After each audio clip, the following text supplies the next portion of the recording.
Hey guys, welcome back to Real Scenario. See, you see how she got her hair did. she feeling good. Look at that's how people step It's out. not the hair. I'm here with my friend and my friends. That's what it is. You know, last time she was like, it's been a long day. She Dog. pop out now, hair done. Dre, I was on fumes. When I looked at myself, I was like, my eyes are barely open. I was so tired. God damn. Son Thank got y'all you. for bearing with me. That it was a good episode. It was a good episode. Regardless. It was a good episode. Hey y'all. Hello. Welcome to Real Love Scenario. Yes. Shout out to all the real lovers. If you are new to this real lover gang, to get initiated, just subscribe, like, comment, do all those things. Follow us on all the podcast apps. Please. And you get to enjoy this wonderful show. And write in and we'll give you advice and you can tell us what you think as well. So welcome to the new ones and welcome to our original real lover gang. Yes, we miss y'all. We love y'all. Welcome. And stay a while. Go back. Watch old episodes because Please do. they're all really good. I'm biased. But just ask the people. Read the reviews. You'll see. There we go. You'll see. We go. How you doing, Rhonda? You doing I'm well? good, Besides, glowing because your head did. It's the braids that be pulling up the forehead. It's like a little miniature facelift for a couple weeks. Very nice. I'm good. I am actually kind of tired, but I have this boost of energy because I'm here and it feels good. How are you? Good. I'm doing well. Can't complain. Like, Good. it's a blessing, man. Good. You look good. I appreciate that. Yeah. It's that perspective on life. It's just everything's good. Good. No worries. Love it. No Love worries everything at about all. that. Well, let me shout out our real lovers because they had something good to say too because I think they're feeling good. So this came from KJ95 with a whole bunch of underscores. Okay. Said, the real T, 5 stars. Been listening to this show for well over a year. Long story short, y'all helped me leave my man. LOL. Been done with him for a year and I still listen to every episode. Now, I know y'all never tell folks to just straight up leave, but I felt like that was the only option. And sometimes it is, girl. Had me realizing my worth and standing on business behind it. I love having both perspectives on this show. Definitely helps have a better understanding. Appreciate y'all, so keep it up. Thank We you so appreciate much. And I you. shouldn't assume you're a girl. Thank you, Yes, regardless. because we made that mistake We before. have made that mistake before, so I apologize. But yes, this is so good. I Yes. love this because yes, we do. We really do try not to say that. We have actually said it a couple times. Oh, yeah. Our rule specifically is usually around married couples. We Yeah, usually don't tell when it comes to married couples to divorce.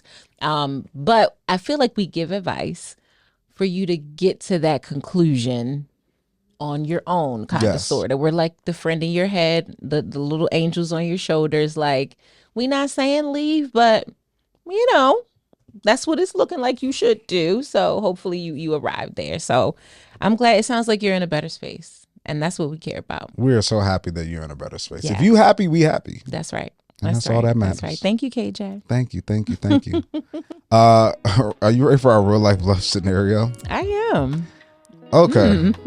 So, you can fill in the blanks, but briefly, I'm sure a lot of people saw it on social media if you follow relationship content. It was on And everything. you follow some of the major blogs, but basically it was a roundtable discussion with Nick Cannon, Neo, was it Godfrey? Comedian, and 2 other gentlemen. I can't remember who it was. Yeah, I can't remember the other guys. But there was a conversation about basically the good guy versus The bad guy. the bad guy. The bad boy. And who do women desire most? Who wins most?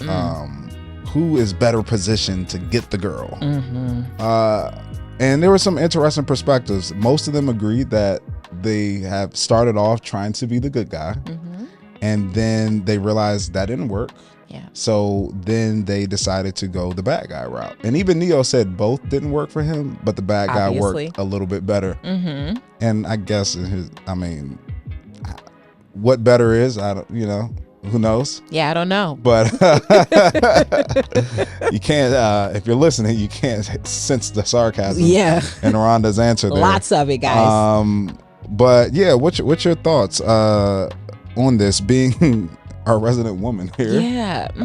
Do you think that this is true, that girls go for the bad guy? I'm going to get the diplomacy out the way first. Okay, get it out. Obviously, this is a case-by-case thing. However, the diplomacy is certainly, I'm not going to take away from their experiences. There are good guys that go bad, just like there are good girls that go bad because they don't get the results that they're looking for, or they get hurt and they feel like the only way to feel better is to then hurt people, right? Hurt people, hurt people. We hear that saying. So do I understand that? Of course I do. I really do get that. But I just think it's a bit of a crock of crap to say that you yielded better results by becoming a bad boy. What I think they're kind of saying, and what I think as a woman is sometimes certain women are attracted to a edginess, right? Doesn't mean we want you to be bad at your core. We do not want you to be bad boys, as in mistreat us, disrespect us, cheat, lie, have babies while you're married, get STDs while you're married. I know, no, we don't want that. But what we would like, and I'm speaking generally because all women aren't like this. So I'm speaking for the women like myself, women that I know. We want a guy that is good in his heart, but has some edge about him, has what we call swag. I don't know if that's still a thing. What's the new? Is it Riz? Is Riz the new thing? I don't know these new terms. Just someone that has some charisma. Yeah. That can be cool, but just can balance it all out. Like you love God, but you also can spit some bars to some hip hop songs. Like you are gonna open my door, but you also gonna like slut me out when it's time for that type of thing. It just has to be a little bit of this and a little bit of that. I think balance is always the best thing, right? Like Dre, I think about you. Like you are a good guy at your core. I think you're a good guy beyond your core. But you also know how to work a room. You also know how to be charming and balanced. You know how to make yourself look nice. But you're also just like a good man. You have good ethics and morals. And you have a compass that says, I shouldn't do this to my wife or any woman, anybody in my life.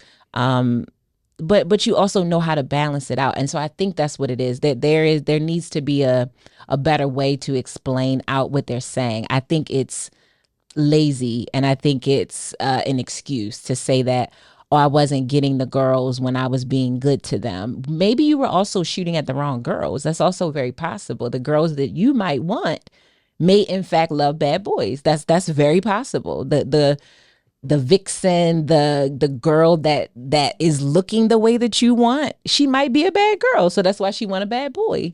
So if that's what you want, then that's what you're going to get. You could very well be wholesome and then look for a wholesome girl. And that may not come in the package that you wanted in. Okay. That might not be all this, that. I'm not going to use any necessary phrases to describe the woman, but I do think that plays a part in it. I do think that plays a part in it. What you're shooting at determines maybe how you need to show up.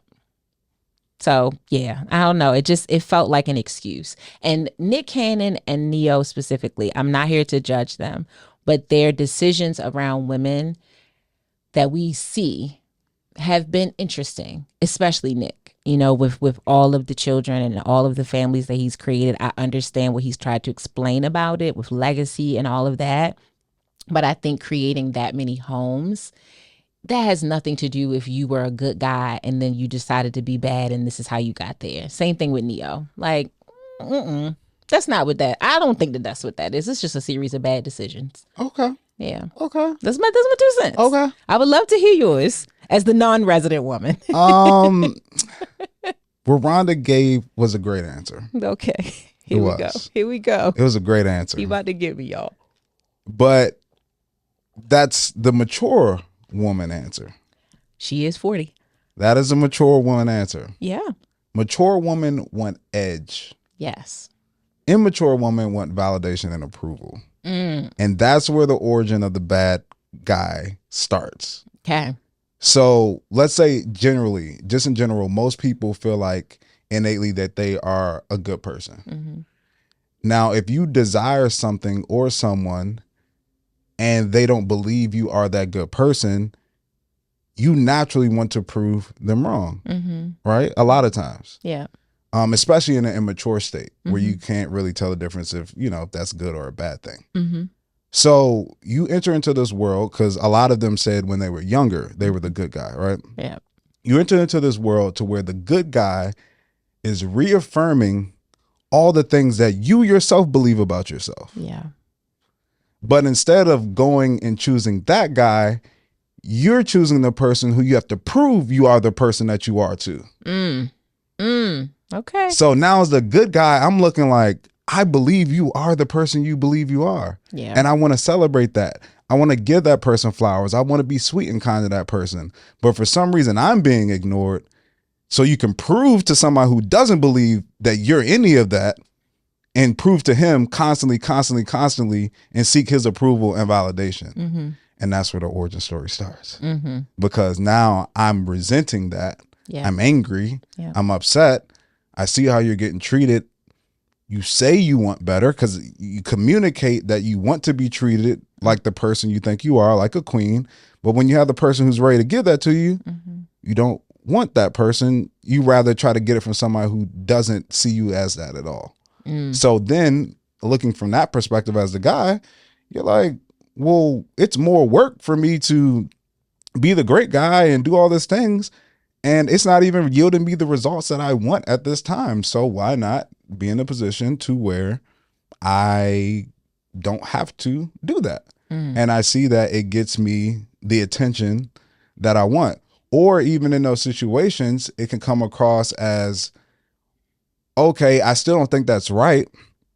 However, now I have a subconscious resentment and anger.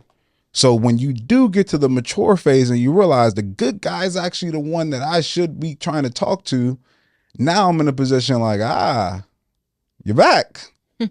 I see. Okay. We have fun. Yeah. But I'm not taking you serious anymore because I had an opportunity to where I was in a position, I wanted you, but now you see me in this light. Now you want to change. Yeah. So I think that's another perspective. And I think the good guy wins at the end. But I think that in the beginning, especially if you're dealing at a younger age with immature men and women, and not even say you're just young, you're 10 or 12 or 15, like you're at the maturity level you should be for your age. Sure. Right? As you get older, you understand more things, but at that age, there's just things you don't know and you don't understand, and there's things that you value that you probably shouldn't value. Yeah. That's not a woman's fault necessarily or a man's fault, but it's just a natural reaction for, what happens at that age. But that impacts a man based off of what he sees getting rejected in that way for being what he believes is great. And just like you all see, I grew up in the golden age. That's what Disney calls it, the golden age. That's when Lion King, Hercules, Aladdin, I watched those movies just like all the girls did. So while you saw Prince Charming, I was seeing Jasmine and Cinderella and like that chivalry was part of my upbringing too. Yeah. But I deliver that to you and you're like, nah, I'm good. Like, then it's like, oh, okay, that's kind of a letdown and a heartbreak. So I feel like a lot of men start off trying to be in that position of being good, but then they realize like, dang, it's not being reciprocated at that age. And then that creates the mindset of when they get older, acting and behaving a certain way. You know what I think? What I kept thinking about, and I hear what you're saying, and I'm in no way totally, and in no way am I saying it's wrong. It can't be wrong, but I think so much of this is rooted in aesthetics. I think so much of even the categorizing of good versus bad is rooted in physical aesthetics, and it's my theory, right? Because I think we all knew who the cute guy was or the cute guys were and the cute girls were, even when you think about middle and high school. And whether they were good or bad, right, based on their character, they didn't have a problem getting who they wanted because of how they presented. They probably were more popular because they looked a certain way. Or because of the things that they participated in. But I'm going to, again, root it in how they looked. If they were good looking, if the really cute girl, it could have been, let's call it 80 girls in the grade. The best looking 20 are going to have their pick of the litter of the best looking 20 boys, or the boys that they just want.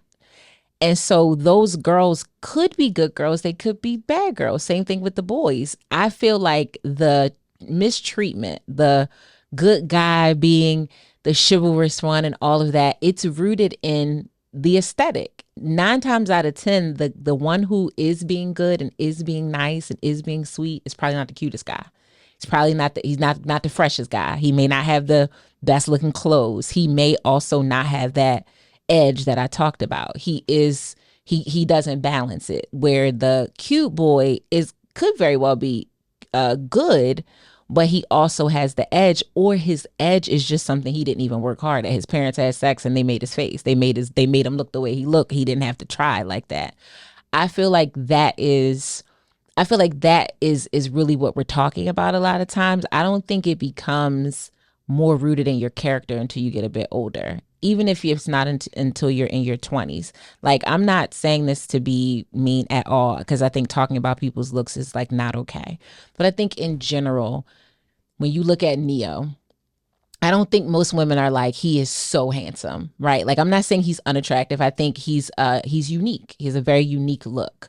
But I can imagine in high school or middle school, girls were probably like, no, like, and he might have been nice. Not only was he good, he could sing. I don't know if he was into sports. He may or may not have been, but he seemed like he was more of an artsy kid. So you combine those things, and then it's like the girls that you want, which of course, everybody wants the pretty girl. Everybody wants the cute girl. Even the boys that know they can't get her, they want her. I don't necessarily think it was you were being nice necessarily. I think or you were being good. It was that you just probably didn't fit the bill, because when we're kids, majority of our decisions to date are rooted in what? You cute. You cute and you popular. That's it. Honestly, that's really the bulk of it. So I feel like people who look good really don't struggle. Or even mostly through their lives, they don't struggle to get who they want. Did you struggle to get who you wanted? There was a time and point. How old were you? There was 3? 8? Well, I mean, my situation is a little different, because I went to a private school where my 8th grade class was like 30 people or 40 people. So obviously, just by odds, it's just different. And then that could affect your confidence level. And then when I got to public school, it was a lot of people. So obviously that changed. But I do think that you have a point of the aesthetics thing. But even with Nick Cannon, I think he's more handsome, if you will. But I could see him being... But here's where the issue lies. Okay. Is referencing something that you had said when we talked about the Drea situation with Jalen Green. Is that just because somebody physical, biological age is one thing doesn't mean that their mindset is there. True. So that same mindset of the appearance thing and all that could be cool at 13. Right. But people carry that same mindset into 25, 30 as well. Unfortunately. Yes. So then now as adults, you're still dealing with this, and it shows up in a different way. Looks may be coupled with money or clout or something of that nature, but it's still, you rather have that guy versus me. And I can speak to how it manifested in my life. Like, I have 2 examples. One, when I met my wife for the first time and I took her out and dinner and picked her up and paid for everything and like played the piano and all that stuff. When I first met her that first weekend, she thought it was corny. Like, open up the door, like, this is corny. Like, this is trash. I look the same, whatever. But then through the time that we disconnected, she experienced some things which forced her perspective to change and for her to mature her perspective and what really matters and what she wants out of a man. And then those things that she thought at one point were corny or didn't matter, she then realized were the things that she needed to value. And that's why I say that the good guy wins ultimately. But sometimes women fall into trouble maturing too late sometimes in the process, I think. But then my other situation was I was talking to a girl who I didn't really like. She was cool, but I didn't see no future with her. I didn't want to, even every time we slept together, I was just hoping I didn't get her pregnant and like, but she was like cool, but she like wanted me so bad. Okay. So bad. And now I look back, I'm like, dang, I was probably the bad guy in that situation. Like I was the guy who inconsistent. When I wanted some, I hit her up. Places like a car, like, she came one time. I didn't want to sleep over after we were done. I was like, dropped her off at her friend's house at 2 a.m. Like that's how I was the bad guy in that situation. Yeah. But now I think about it, she was right. She would do anything I asked her to do in that situation. So I'm like, I can now see why. But I can now see why some men would be like, oh, like as far as control or this or that feeling when it comes to dealing with a woman, why you would feel like you have more control or you're in a better position to get what you want in that situation versus being the great guy. Yeah. However, two things that I'll consider is that at that time, that was not my purposeful mindset. It was more of, I'm just not really into her in that way. I wasn't trying to manipulate or be the bad guy or anything like that. It's just, that's ultimately what it was. And then two, I was immature at that time. Yeah. And I didn't understand it. The person I am now, I probably would have just let her go and just told her like, this is what it is, or handled things in a completely different way. So I get the perspective of men because I've been the good guy. I've been the guy who's been turned down. I've been the guy who's like been in those situations, and you see somebody like, really, him? And I get that feeling too. Like I had people from high school like spin the block and be like, "Oh, you are," and it's like, "Oh, cool, Yeah. And I dated some of them, but then I was just like, "Nah, I ain't never like, nah, we good." Yeah. I mean, because that listen, growing up it does most of us a really good. It does most of us good. Like we all, even the pretty girls and the good looking guys. Maturing tends to help with your physical development, and you come into yourself, and things that just didn't look right because they didn't fully grow yet. Yeah, sometimes by 29 or 32, you like, damn, that's the same girl. She was like, again, if you think about being a brace face or all these different things that we had going on, or you only wore glasses because that's all your parents would get you, and then you wound up getting contacts, so that changed things, or you had a weird haircut, and then you got to take care of your own hair. So certain things can really alter how you look once you get older. And again, attraction is a huge part of what we do from childhood through, but then you start considering other things, like with your example with Bree. It's like Bree's, I'm sure most of her life was considered pretty, so she could probably get whoever she really wanted. So then it did come down to, but how does a person treat me? I can get a good looking bad guy and that edge seems cool, but it's too edgy, or I can get a good looking good guy, and that's actually going to fare out better for my life. When you can really pick like that, maturity will cause the good guy to win in the end. Immaturity will cause you to just chase after that because of things you haven't dealt with within yourself. If you are literally just rooting your pick on how they look and what they have, I mean, I don't care how old you are. That's just not what you do. It's not going to work out for you. I mean, maybe because you may just want temporary things. But if you want something long lasting and substantial, that's never going to work, because most people are eventually going to know that's why you're here. You're really only here because I look good and what I provide to you. I think, again, even using Neo, I cannot sit here to try to speak to or understand his dynamic that he shared, the new one where he's in like a poly relationship. But do I think that without his esteem and like who he is and what he can provide in that type of dynamic, would they go for that? I'm not sure. Not sure. Maybe. But I can't call it. But that's part of what you build as a man, that you have to, that's part of your repertoire when it comes to attracting women. It's not just based off of your appearance. There's a lot of other factors. Or your personality. It's a lot of other factors that come into it. And if you build those up, they can supplement other things depending on the woman that you're dealing with. Very true. Very true. Yeah. So, I mean, it's a tricky one. It's a tricky one. Yeah. I still hold true that the good ones went out at the end. Always. And good ones with the edge, because women just don't want to date somebody they feel like is lame or super corny. Like that's Yeah. just And I think there's exceptions, obviously. Like, you know, the nerdy girls like nerdy guys. You know what I mean? Like, you find your tribe, find your people. yeah. That's really what it comes down to. The ultimate answer to this is if you are good, you probably want good. And if you are bad, you probably want bad, you know, and rarely do you want the opposite of that. But whatever works for y'all. You know what I mean? I think really just treat people the right way. Try to handle people the right way always, even if it's just for a moment. Make sure that moment is good and it doesn't end up damaging them. That's really what it's about. I hope that the gentlemen are maturing as they Yes. get older, because these are 40-something-year-old men. I think Godfrey is in his 50s, you know. So I hope that they really are showing up to be good men to the women in their lives. It also shows that men are just way more sensitive than women, because the Yeah. fact that we reference when I was a kid, when I was younger, this happened, yeah. and you still holding on to that.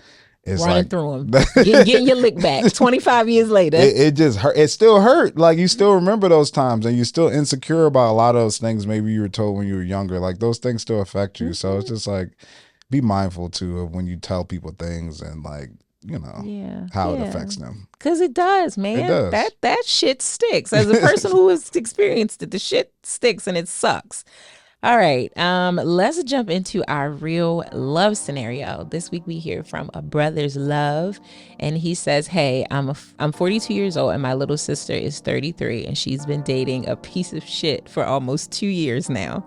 After the first 6 months of dating, she introduced us, and I noticed how he wouldn't keep eye contact with me, and he just didn't come across as a good dude. I told my sister I wasn't feeling it, and she said he was just nervous, but every single time I've seen him since, it's been the same song and dance. I've invited them over to game nights and brunch with my wife and I, and most times my sister comes alone and makes up some excuse for him. She brags about him on social media, but he doesn't even talk about her on his page. No matter how much I bring up his red flags to her, she finds a way to explain his behavior. I'm so pissed off at this point because not only have I been a good example of what a good man is, so has our father. So I really don't know where she's getting this from. Can you both please give me some advice on how to get through to her before I step to this man myself?" Don't get violent now. Yeah, all right, bro. That sound like. All right, bro. Sound like he about to pull up. It's definitely sound like he about to pull up. Like, if I hop can't out. get her to leave you alone, I need you to leave her alone. How about that? How about you make yourself disappear? Ooh, Man, I appreciate this though. Thank you for writing in. Yeah, thank you for writing. I really do appreciate this. Of course, you know I love when we hear from the guys. But I love it that it's coming from like a protective big brother who knows that his sister is in some BS. So I think I want to kind of talk about a brother's love, which doesn't necessarily have to come in the form of a biological brother, right? Like you can have brotherly figures in your life, guys that are your best friends or your homeboys, and like how that really helps to shape and impact women. Because I know for me, I owe a lot to the men in my life, you know, the men who have become good examples to me, the men who gave me good advice or put me on game like, girl, no, that's stupid, stop. They've saved me from certain situations that my girlfriends, not that they didn't want to, they just didn't have the ability to because they're not men.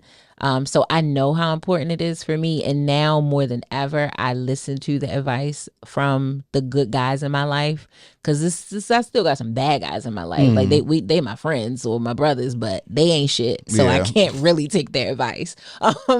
But I know how important it is for me. And as a guy, Dre, you have so many female friends. Do you take on that responsibility of like being that ear to them and trying to help them in their dating lives? Yeah, for sure. And I think we have to, women, or just in general, I guess women, like most men, especially whether they're a piece of shit, like she said, or the best of men, their natural instinct, especially if it comes to a woman that they care about, basic natural instinct is to protect, right? Especially if it's against another man doing something to them. That's just like a natural male instinct. I'm sure you have issues with people in your life, but if they cared about you, no matter what issues they had, if somebody else tried to come at you, family, you see that all the time. It's like, I may not talk to him, but don't talk to my sister. I may not talk to her for a year, but don't you even look at her wrong. Or Right. I'm, it's like, it's that natural male protection. And I like to be that for my friends, for my family, for those people that I love. But I understand, it's so crazy, man. Being a man and having a wife opens and unlocks so much. It's almost like a superpower that you get with having a woman in your life. You understand so much more. And having this level of partnership and relationship, you learn so much more, and your IQ or EQ just goes so much higher. Yeah. And one thing I realize is that you have to provide that balance. Like, you have to be protective but not restrictive. So it's almost like being a lifeguard at a pool. It's like, you're free to do what you want in the pool. I'm just here to make sure you don't drown, essentially. Yeah. But I can't stop you from experiencing life. Because a lot of times I tell you something, you ain't gonna listen anyway. Right. You gotta experience it for yourself. And I always say, like, one of my favorite quotes, or I said on the show before, is that skillful sailor isn't created through smooth seas, essentially. So it's like, if you want that person to be a well-rounded person, every part of their journey can't be smooth. And if you want them to become wise, if you want them to have high EQ, you have to let them go through things and experience some storms themselves. You're there to hopefully save them from catastrophe. Yeah. Like, if something like horrible happens, but you have to let them go through their own ups and downs, because that's how they gain their wisdom. Because everything that you're telling them at this point is just theoretical. It's like going to college. It's like, I have the knowledge, but I don't have the wisdom. I mean, the experience that pairs the knowledge with the experience to make wisdom. Yeah. Like, I don't have the experience yet. So you got to let me experience. Right. And experiencing is the bumps and the bruises and, It's the best teacher. the ups and downs. Like, that's part of the gaining wisdom, because I can say, not only did I learn this, I figured out how to apply it and how it looked for me to gain the wisdom to move forward. Yeah. So it's like, I had to learn to give people the space to experience something, and then be there for them. Sure. When they, figure out that maybe the decision that they made wasn't the best decision. Yeah. I mean, I love that you said you have to learn how to be protective without being restrictive. It is an art, because sometimes you start to, using your example of like a lifeguard, I learned when I took swimming classes that when a person is drowning, they become exceptionally strong. They can, in fact, kill people trying to save themselves. And so when you think about a lifeguard, they have to go through all of these trainings and learn how to save people in the most protective way that does not look like just coming and grabbing on them, because they themselves can die in that type of process. It's like the same thing. It's like, you want to try to give guidance, but not give direction, not be, you need to do this. It is like introducing, or like kind of how therapists do. They will ask a question that sparks a thought that hopefully leads you to making better decisions or making better choices. So I have, like I said, I value the men in my life. I value you. I value my brothers and my other homeboys, because it is a lot of like, well, even sometimes when I think I'm making the best decision in the sense of grace, sometimes I got guys in my life that are like, nah, no, like, you being too nice. Like, that's, stop. You know what I mean? Like, in fact, you should enforce being firmer instead of being so soft and fluffy sometimes, or you tripping, you doing too much, you need to chill out. Like, men just have a way of, one, at least the men in my life, of keeping it very plain. And not always giving me a soft place to land. It is sometimes really being like, you being dumb right now. Like, and I can appreciate that, because the women in my life, while I have a couple of girlfriends that are like that, in general, it can really get lost in the fluff.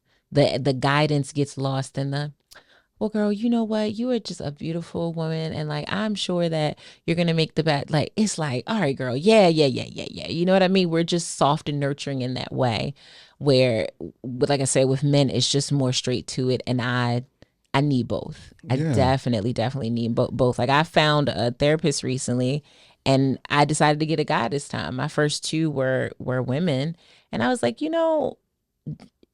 they're likely all getting mostly the same education, but I feel like I want to see what that experience is like and how I receive the guidance. Will it be better? And I've very much enjoyed it. Not that I didn't my first two, but it does come. It feels different. It definitely feels different.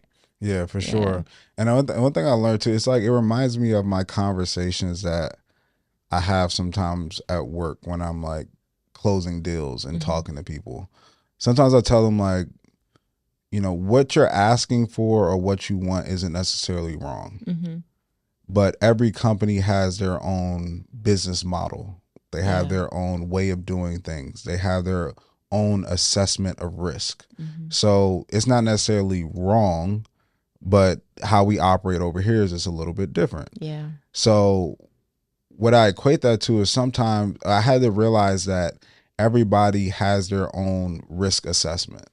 So my job as a friend, as a protector, is to inform you of, hey, I've seen this before. This is what I think it is. But it's not for me to make the decision of ultimately what to do, right? Yeah. It's you. And everybody has their own tolerance for risk, tolerance for forgiveness, tolerance for a lot of different things. So it's like I had to realize that you can't force somebody to make a decision. And a lot of times when you tell somebody and you're forcing, especially an adult, you can't do this. Yeah. That makes them want to go the opposite way and do it even more. Right. So it's like that's not the formula for doing it. So it's just all about, just understanding that balance of being there for somebody, but also, giving them the space to learn.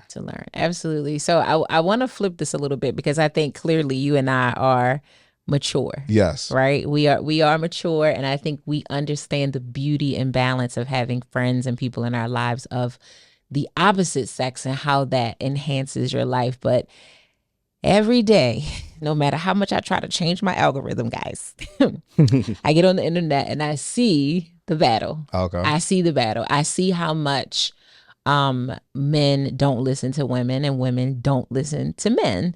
And because this is coming from a guy who has a sister that he's not listening to, I want to take this time to just kind of talk about that. Like, where do you think that comes from when a woman really does struggle to take guidance that comes from a protective, good place? Why does it seem like there's just this wall of like, oh, shut up, you don't know. Like, you can't tell me nothing. Where do you think that comes from? That's a good question. Well, let me ask a question to your question. Okay. And this for everybody at home too, especially the women who are listening. If you know that, let's say your favorite dessert, cake, ice cream, cookie, whatever, is bad for you, why keep eating it, right? It's that same, I look at it in the same way because it's not good for your long-term health, right? But there's something good in there in the moment that's keeping you there. So why a lot of women don't listen to the men or homeboys in their life is because there's something that they still like, enjoy, or are attracted to in that current situation. Yeah. So a lot of times what the man is warning against is, I see the signs of where this is going. Yeah. But you're in it on a daily basis. And even if you take that mindset, when you come back, you see the thing that you're attracted to and you like it and it's fun and it's amazing. Like, so it's like, I hear you, but in this moment and what I'm experiencing, I'm not experiencing that at all. Yeah. So it's hard to listen to that when you're not experiencing those things. Sure. Right? You can easily tell somebody, hey, if you smoke, you're going to get lung cancer. But if they're getting high and enjoying the high, it's going to be hard for them in that moment to be like, yeah, rewrite lung cancer, right? But if they got diagnosed on that day, they might change because it's like, oh, I see, the I'm sowing reaping what I actually sowed in this moment. So I think when the change truly occurs is when that fun, that attraction, that good feeling runs out. Yeah. And there's nothing else there to really balance out the negative. Sure. And then that's when the change starts to happen. Because I've been in this situation so many times, Rhonda, with so many friends from high school to college to adulthood. Like telling them this not what makes sense. You don't want this. You don't. I've had people tell me like, yes, when I'm with this person, I am not happy. I mean, I'm lost. I don't get it. I don't get it. What's So the what you issue then? doing? What are we doing here? But then, they feel that way. They do it, and then they're ready to move on. But then when they go back into the situation, Sure. then it starts back up again. Walk back in the house, you may be angry. Hey, babe, like I cooked you some food. Like then all that stuff kind of washes away, and then you're like, you get that thought like, well, maybe it's not that bad. Like maybe it's just because this is good. Like this yeah, Right. this is fine. Like Yeah. this is nice now. Like, and you keep falling out of it. So it has to get to a point to where it's like it truly runs out for you to be like, okay, finally. But I learned that takes time. It I've does. tried to talk and explain and tell somebody Metaphor, what it is. give the examples. Everything. I was him. And it don't work. Yeah. It don't work. Y'all don't listen. It's the y'all don't listen. You know what I think is because I agree with you. When you think about taste and like just something feels good, and sometimes those endorphins just keep you locked into things. So totally been there, done that. Very much understand that. I think the other thing though, sometimes, and this is the thing that saddens me, is that there are so many women who have been on the bad side of being mistreated by men in their lives overall. Like it could have started at home and didn't necessarily have to be dad. Maybe it was brothers, maybe it was uncles, and then your dating experiences are weird, and maybe you were trying to be the good girl and you got shafted in that situation. And I think that happening so many times creates a very hardened person if they aren't doing the work to like individualize those situations. Because just because your uncle treated you bad or your dad treated you bad or the first 3 guys you dated and your ex-husband treated you bad, I don't care how many men treated you bad in your life, they do not represent all men. They only represent those men. They represent that group. It could have been 10 of them. It could have been 20 of them. I don't know how many men are in the world, but it's way more than 20. It's way more than the 20 you dated, so. But it's hard to teach yourself that is not all men. It is, you really do wind up getting hard. And I recognize it in myself sometimes where, you talk about triggers, like a person might appear to be doing something that someone else did, but they actually aren't doing it to hurt you or manipulate you. It's a behavior that you now have to figure out and discern, like, is that or is that not that? But what I see, like I said online, that saddens me is that so many people, so many women sometimes operate out of that space. They just jump to that. Like you'll see a video of like a guy proposing, and you can go through the comments and you can find women in the comments like, he right cheating. He right. He doing all of this so fake. This so fake. Girl, he gonna leave in 2 years. It's like the women who have that mindset, I feel bad because I believe that something happened to them to make them that way. And this goes both ways. Please, this goes both ways, but we're focusing on women who have this mindset. And that's what I'm talking about, where they can't even hear them because it's a man. If a woman was saying the exact same thing, she would listen. But because it's coming out of a man's mouth, it is like, sure, right, whatever. I feel bad for that because I believe I know where it comes from for the most part. But I do challenge women who may be listening, or a woman like this in your life, to like just try to encourage her, even maybe share this with her, encourage her to try to do the work to understand that these bad men are not all men, and all men aren't bad, and all men aren't out to hurt you. Your father is not every man you're going to meet. Your ex-husband is not necessarily going to be the next man in your life, because I believe in when you stay in that mindset, it's kind of almost like that's what you attract, because that's all you think about. You think about when you it's like you're hungry. It just feels like it's insatiable. That's all you can think about. You feel like you're smelling food. You walk outside, you like, I need to eat. Like you become obsessed with it. I think it's the same thing. If you think all things are bad, that is how you will function. That is likely what you will attract. Because if you have a nasty attitude, a bad energy towards it, I don't think you're going to get someone that's going to want to be warm and fuzzy with you. It just doesn't work that way. I can see that. Yeah, I can see that. I think that could apply for like more of a general perspective on men. But maybe in this situation, if it's talking about somebody you know cares about you and giving a perspective, oh, for sure, that it's totally different. Be a totally different thing. Yes. But it's funny when you were talking, I was thinking in my head, like, I know y'all don't listen to y'all homeboys, especially when y'all got y'all mindset on something. Been there too many times. But I'm like, do y'all listen at all to anybody when you got your mindset on something?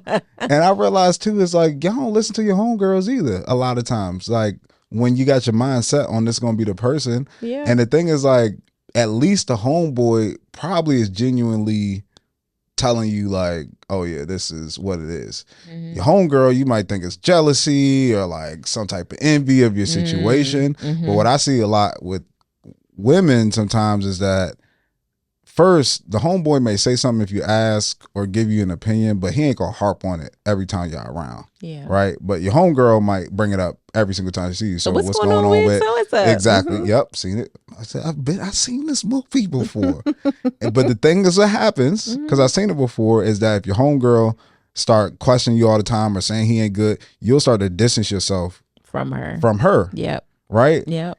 And then you get in a situation and now you're isolated with just you and that man. Yep. And it's like, especially, which we can get into we'll get into the actual scenario, but especially when you're in a situation where you're telling your homegirl all the negative things that's going on in your relationship, then she is sitting here hearing all the things that you telling her, because she ain't in the relationships, on the phone calls, or in the room, and she's trying to figure out why you still in this situation that you keep complaining to her about, and she got to be the shoulder that you leaning on with you crying, tiring, and you got to be the one. Oh, baby, it'll be okay. You need to come over.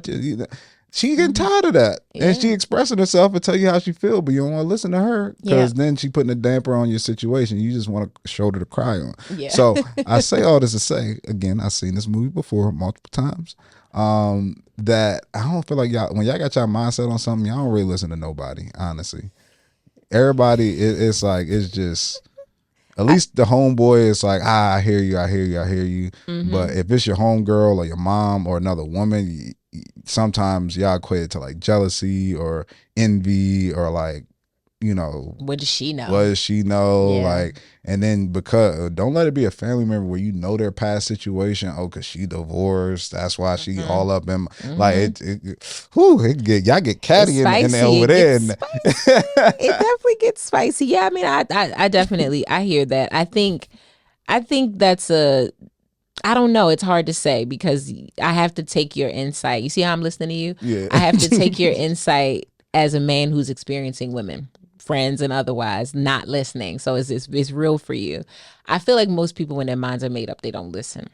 Very true. Regardless of gender. I think when you're hooked on something, quite literally and figuratively, you just are.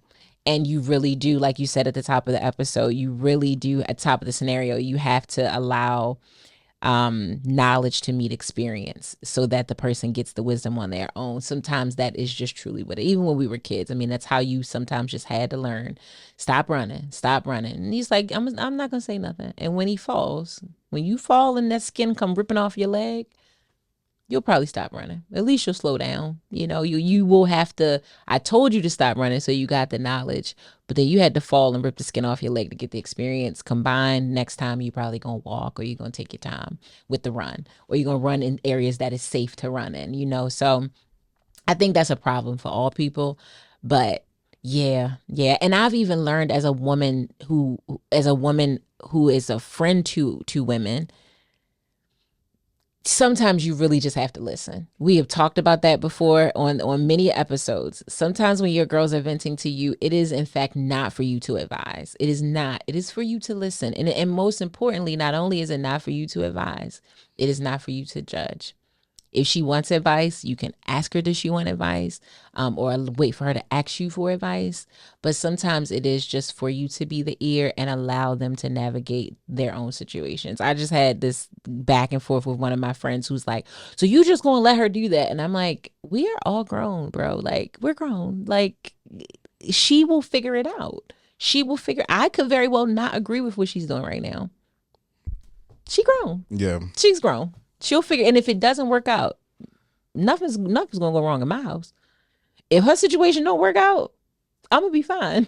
I'm gonna be here for her, but I'm going to actually be okay. So I can't get that too bent out of shape about somebody not necessarily navigating their own situation the right way. And I'll just give this advice before we move on. Being a co-star in this movie before, supporting the main character who is my friend, who is a woman, or sometimes a man, is the most effective way to reach them is not by telling them anything, but just asking questions. That's been the most effective thing. Sure. And it doesn't mean that they're going to ultimately, like, make the decision right at that moment, but you have to understand that the decision that they're going to make is going to be their decision that they came to on their own. Flat out. So what you need to do is give them the gas or whatever to start to turn the engines to make that decision. So that's what the questions are. They're thought-provoking questions that make them start to think about their situation. So like asking a friend, like, this sounds like a lot going on. Are you even happy when you're with them? Like, that's different than, you don't need to be nowhere near that, because that's controlling, that's manipulation, that's narcissism. Just ask them, are you even happy? Yeah. You don't think, you may deserve more than that? Like, them questions had that lump in your throat, like, oh. And the always thing is the good ones that you get people caught up on is the kids thing, right? Kids and mom thing. Like, how would you feel if this person was the father to your son? If your daughter brought home a man like that, what would you say to your daughter? That's the one that be having people like, you know what, you right. So either what's going to they don't even answer the question. They be like, you know what, you right. Either what's going to happen is they're going to appreciate that, and they're going to start to, to confide, or they ain't going to never ask you for advice again. You're done. They don't want that accountability. They're going to be like, no. Friend, not my doctor. What is this? They'll be like, no, I don't want to talk to you no more, because you making me, you telling me this bad. I want it to be good. I want to live in fantasy land. I don't want no accountability. This too hard. I ain't trying to think that deep about this. Not at all. Not at all. Not at all. That's hilarious. You're so right, though. You're so right. So getting into the scenario, because I feel bad for the brother, and I think in general we've given him a lot of insight on this process, as in you really just have to support from afar. You have to protect but not restrict. But I really want to know, like, what you think about the cues he's picking up on, like the fact that the guy doesn't show up, the fact, like, he invites them over, but the sister comes by herself most of the time, or she's showing him off on her social media, but the boyfriend isn't. She's nowhere to be found.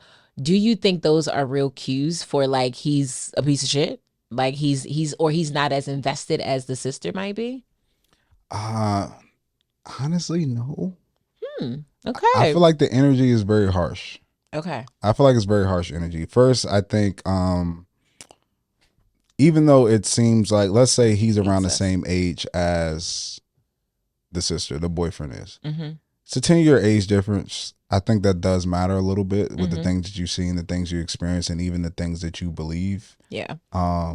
It's just a little bit different. Yeah.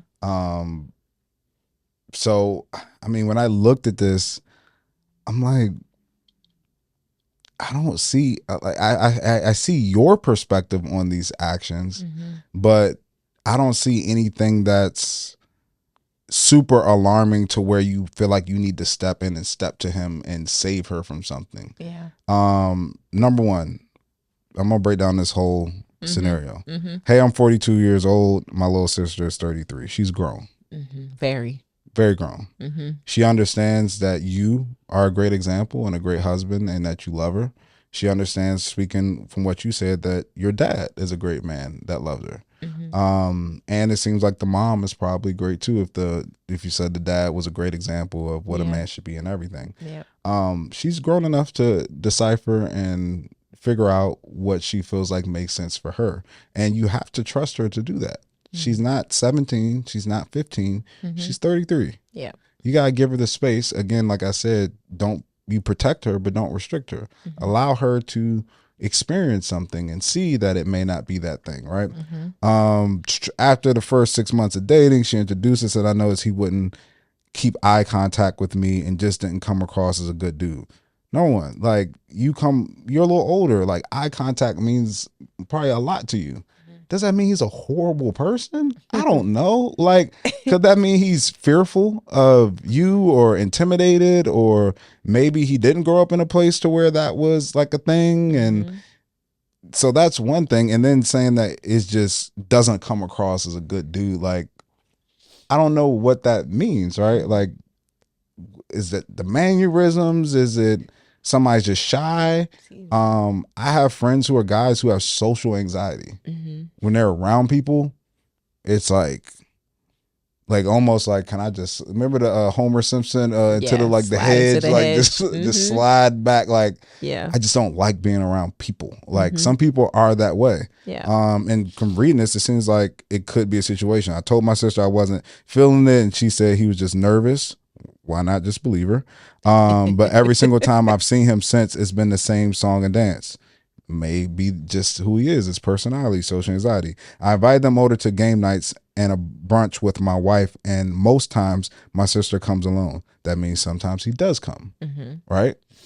Again, that will fall into the social anxiety, and she makes up an excuse for him. I've been in situations, sometimes everybody doesn't want to do everything with your family. It's realistic. Like, you could love people and not want to hang out with them all the time. Right? Especially when it comes to family or old friends that you have a lot of history with. It's like, I love them, but I can only take them in doses, right? And get them a few times. So she brags about him on social media, but he doesn't even talk about her on his page. That could be something, maybe, but some people just don't do that. Some people are like, if you know, you know. But I don't share that part of my life. And some people like to share and do that thing. I know people in relationships married who, well, not necessarily married, but people in relationships who that's the case. Like, one person posts a lot, the other person doesn't. They just like, that's just not, I don't post a lot in general, like about anything. I'm just more of a private person. I don't like people knowing everything I got going on, but the people who know, they know. Like, everybody who is close to me and cares about me knows exactly who this person is. No matter how much I bring up his red flag, she finds a way to explain his behavior. I'm so pissed off at this point because not only have I been a good example of what now you internalize that, making it seem like it's you. Bro, if she hasn't come to you, like most situations, and we talked about this, that people are really dealing with something, they talk about the bad, right? They talk about, like, I'm dealing with this is an issue, he does this, he does that. And then it's also like you explain away the bad with the good. But if she hasn't even communicated to you anything negative or bad or that has been disruptive to her or her life, like, I think for you to have this strong of a position is a little over the top. And it's not saying, this is the thing you got to understand, it's not saying you aren't right. It's just that you have to give her the space to make her own decisions and learn for herself. You are there for catastrophe. If he is beating on her, if he is doing, like, that's when I don't care what you got to say, I'm handling this situation. But if it ends in heartbreak or he's love bombing her, it may not feel good for you, and you could have warned her, but it's just an experience for her that she has to learn about. If she's not getting, like I said, beat on, that's just, it's life. It's relationships. It's her choice. And she has to experience that for herself. Like, you can't try to micromanage your siblings' relationship. You have to let her experience something. So that's my take, is that it's not saying that he is wrong. It's more just, you have to give her the space, and everything that you listed in this scenario isn't giving me like immediate like involvement is necessary right at this moment. Mm-hmm. She was 17. Like she's 33. Yeah, yeah, yeah. I am. I I was not expecting you to say that. I will say that. But it's great perspective because it's true. He did not detail out a lot of things. He could be over analyzing what he has experienced with the guy. Totally. I think I'm erring on the side of I think he is picking up on something. I do think that there's something to some of the things that he's noticing. And maybe all of the details aren't in here, as that happens often when we get scenarios. We miss out on some of the meat of the story. So I'll say this on the opposite side of what you're saying. He could very well, like I said, have a lot of cues that this guy is not a good guy. But ultimately, I agree with you that regardless if he's a bad guy or a good guy, if she is not at a place where she wants to be done with him, and she doesn't see him the way that you see him, there isn't a lot you can do. I would certainly encourage him to do what we talked about, ask certain questions, instead of, because it sounds like you are like a very protective big brother, like the brother that is going to tell you what to do versus encourage you what to do. I mean, yeah, encourage you into doing something. But I think maybe it just needs a softer approach. Like, I don't know if you've said to her, like, I really love you and I'm just concerned. And I'm not trying to come across as telling you what to do, but I feel like you deserve someone that is going to be as proud of you as you are of him. Maybe the social media thing isn't that important, but I do think it's something to be said for certain behaviors. We don't know what the guy does, how much he posts and what he doesn't post, but let's assume that he posts all the time. We just never post his girlfriend. We never talks about her.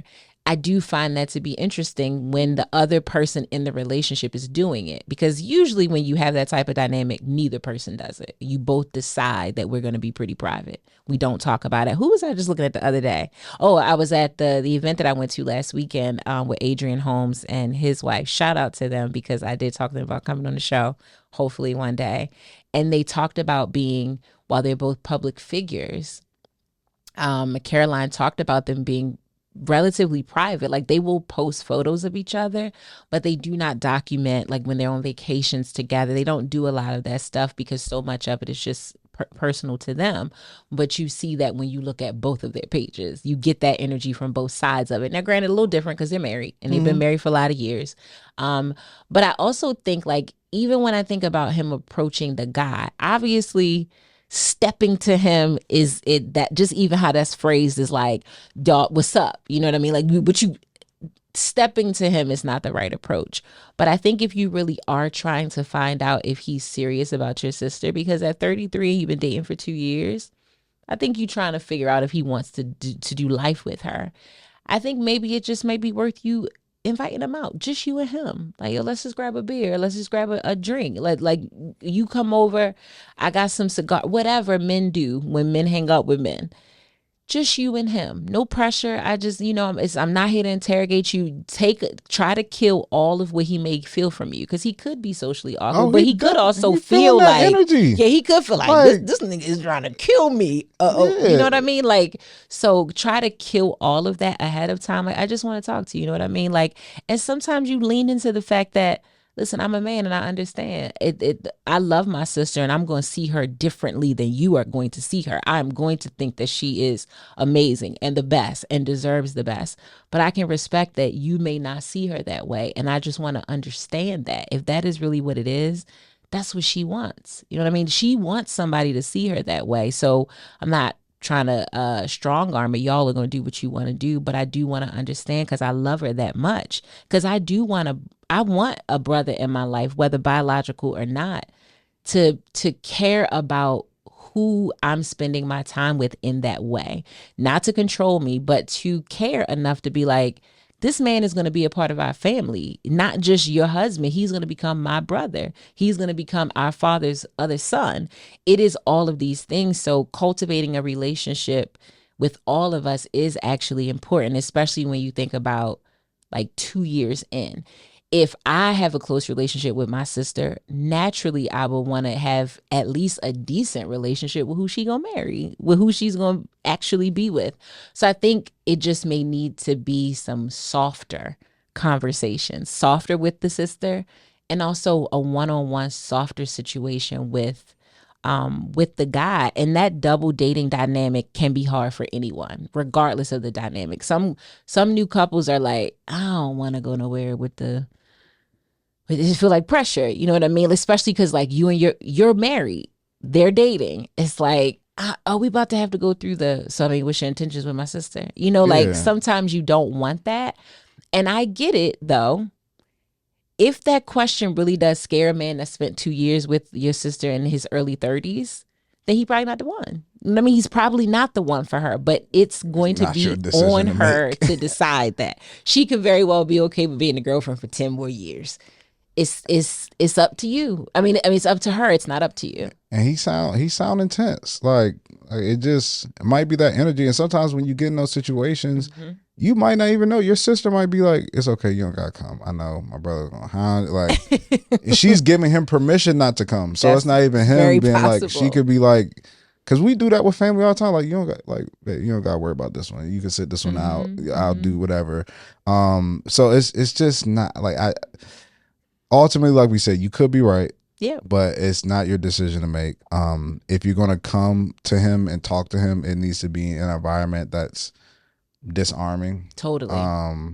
Maybe not even invite him over your house. You come over, like, be in an environment that he's comfortable in, not an environment that you're comfortable in. Like, because then that's intimidating too. Like, I'm coming over to your house, and like, if you go to his environment, it could be a little bit different. But I understand the feeling, like, if you feel like the person isn't up to par or inadequate. But again, it's not your decision to make. It's not. And maybe even that first conversation, that first private meeting with him, you don't talk about your sister at all. You just try to figure out who he is. Like, just talk to him as a guy, like a new homeboy. And the last thing too is that I want you to understand, and I can say this being a kid who experienced this, is that you being a good example and your father being a good example doesn't mean that somebody will not color outside the lines. Oh my. Say it again, please. Setting a foundation is not setting a pure and narrow direction. What that means is that although somebody may go this way and go that way, the hope is that they might ultimately come back to this spot of which the foundation was built. Yeah. I can tell you that I feel like my mom did an amazing job with me. And I feel like you can see that manifestation now in my life. Sure. But if you were to see that when I was in college, or if you were to ask me that when I was doing this or doing that, or sometimes when Rhonda knew me in my life, you would say this man, boy mama didn't beat him enough. Like, who taught him? And the thing is, I was never a bad guy, but some of the things that, you do, you veer off a little bit. Sure. But the hope with setting a good example is that the person comes back. Yes. Yeah. It comes back. I forgot the Bible verse, train a child up as they should go and they'll never depart, essentially. Yeah, that's the one. That if you train them they'll depart, but they'll come back. They'll depart. Yeah. They'll depart. They'll depart. But they'll come back to the thing that is solid and that's proven to be solid for the majority of their life, which is that foundation. Sure. So you have to understand that. Don't internalize that, and also don't blame her for that. Yeah. And I guarantee you, that's the thing I love about this life, when they say don't throw stones at other people, because we all have our own things, right? It's like any part of our life to where we try to point the blame at somebody else, what they say is 4 fingers pointing, 3 fingers pointing back at you. We could say the same thing. It's like you could blame somebody for getting in a car accident for driving too fast. How many of us drove too fast? How many of us looking down at their phone while they was driving? How many people had sex unprotected? It's like we blame all these people for these things. I wasn't trying to play the 5 fingers game, but it felt like it. But we've all been in these situations. So to chastise somebody for making a bad relationship decision or making a choice or not sticking to how they were raised, it was like, you at 42 ain't never did that, brother. Like, I'm telling you I'm sure you have. We just talked about this with a girl. Was like, I only want to date men from 2-parent households. Girl, that don't mean nothing. I mean, it could, but also could not. He could still be a POS. Very true. With a mom and a daddy in his house that taught him better than that. So, doesn't it's not always a sure shot. It's just not. So don't put paws on that man, and please don't step to him. Yeah, and whatever the details are that we didn't get, if you really have a strong feeling about it, it doesn't matter. You could like Dre said, you could be right, you could be wrong. Ultimately, it's not your decision. You just need to be there to support her. And I will commend you for being this in her life, of course, but you have to let her make the decisions and make her feel like you're trying to reach him. Don't come to her and be like, "What's up with bro?" Like, I don't get. Be like, I'm really trying to understand him. Like, what's the best way you think I could reach him, or that I could talk to him or get to know him, or And then one thing I always said too, I told this to family members. I'm like, let me know, whoever you messing with. I may think this or think that about him, but let me know if this is the person. Yeah. Let me know. Let me know, because then my attitude adjusts at that point. Because if you're saying this is the person, regardless of what I think, my mindset is going to shift to like, I need to build a relationship with this person. I need to, if you let me know this is it, this is who it is, regardless of if I feel like they annoying or they this or they that or they did. Now I'm going to lock in, and my perspective is going to change to really genuinely try to get to know them, because this might be family at some point. That's or a really close friend. That's or something in that nature. So yeah, it'll be okay, bro. It'll be okay. It'll be okay, bro. All right, so I want to do this one quick thing before we leave. It's this new little thing. Okay. One question and a 1-sentence answer. All right, you ready? This is new. This is new. I'm springing this on Dre. Okay. Like a little fun, like keep it a little spicy. All right, so we got this question from, I'm sorry if I say your name wrong, Aklile7. Okay. She wants to know, once you're committed, when is a reasonable amount of time for a man to express he loves you? And you have to answer this question in 1 sentence. Once you are committed. Yeah. What is a reasonable time for a man to tell you that he loves you? Yes. Do, do, do, do. In 1 sentence. 1 sentence. Oh, man. 1 question, 1 sentence answer. What is a reasonable time?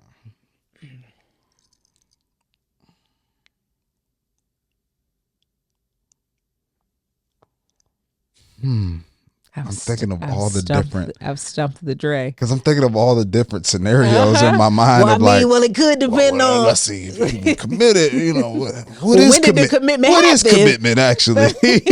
What does that mean? How should we define it? Like, y'all together? Oh, man. Once committed, what's a reasonable amount of time for a man to express that he loves you?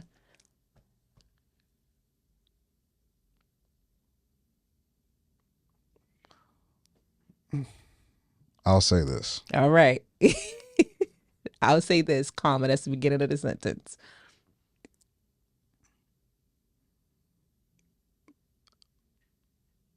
What love truly is